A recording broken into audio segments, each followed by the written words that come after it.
Le salut, c'est pas simplement le simple fait d'aller à l'église. Le salut, c'est un package incroyable.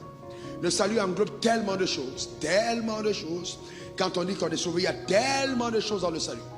Premièrement, c'est qu'il ne faut jamais croire, c'est que je suis sauvé parce que je vais à l'église. Ça, c'est très faux. Deuxièmement, il ne faut pas croire qu'on est sauvé parce qu'on aime Dieu. C'est pas vrai. Je peux aimer Dieu et ne pas être sauvé. Ce n'est pas l'amour de Dieu qui m'amène au salut. Le salut, ce n'est pas l'amour de Dieu. Je peux aimer Dieu et puis je ne suis pas sauvé. Si je n'ai pas accepté Jésus dans ma vie comme étant mon Seigneur, mon sauveur personnel, tout l'amour que j'ai pour Dieu ne m'amènera pas au salut. Parce que dans le salut, il y a un protocole d'accès au salut.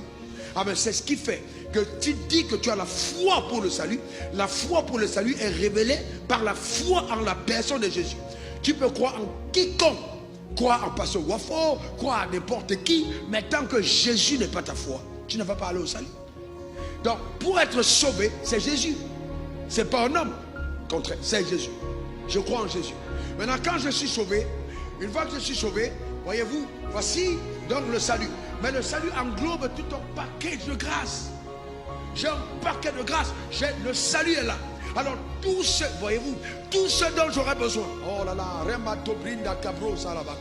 tout ce dont j'aurai besoin, c'est déjà contenu dans le salut qui m'a été accordé. Alors, écoutez-moi attentivement. Qu'est-ce que Dieu fait?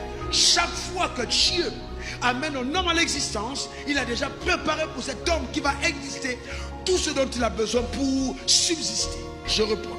Avant que tu n'arrives à l'existence, il y a tout ce qu'il faut pour que tu subsistes.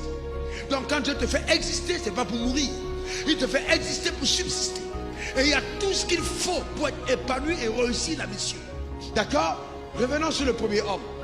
Adam a été créé quel jour? 6e jour.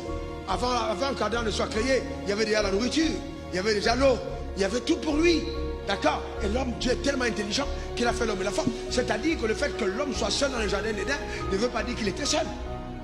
Il marchait seul. Mais est-ce qu'il était seul? Non. Sa femme était où? Sa femme était en lui. Est-ce que tu sais que tu as déjà en toi tout ce dont tu as besoin pour réussir ta vie? Tu as tout ce dont tu as besoin. C'est déjà en toi. Tout ce dont tu as besoin, c'est déjà en toi.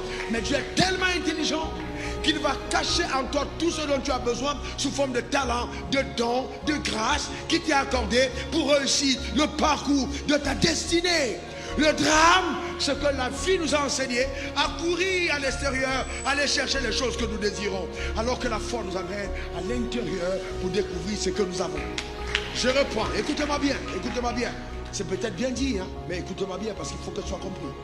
La vie nous enseigne à aller à l'extérieur chercher les choses que nous désirons, alors que la foi nous amène à rentrer en nous-mêmes, posséder les choses que nous avons. C'est deux choses totalement différentes.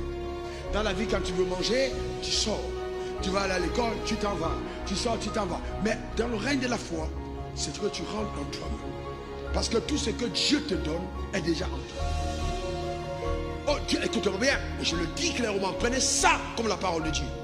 Dieu ne peut pas te sauver sans que tu n'aies ta femme. Dieu ne peut pas te sauver sans que tu aies ton mari. Donc, en fait, quand Dieu te sauve, tout ce dont tu as besoin pour t'épanouir sur terre existe déjà.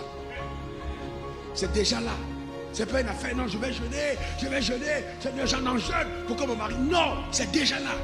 La richesse dont tu as besoin est là. Tout ce dont tu as besoin, les connexions, les personnes que tu vas rencontrer, c'est déjà là. Le ciel a déjà tout orchestré et tout est signé. Maintenant, Romains 5, verset 2, toute grâce est accessible par la foi. Cependant, c'est ta foi qui saisit ce que Dieu rend disponible pour toi.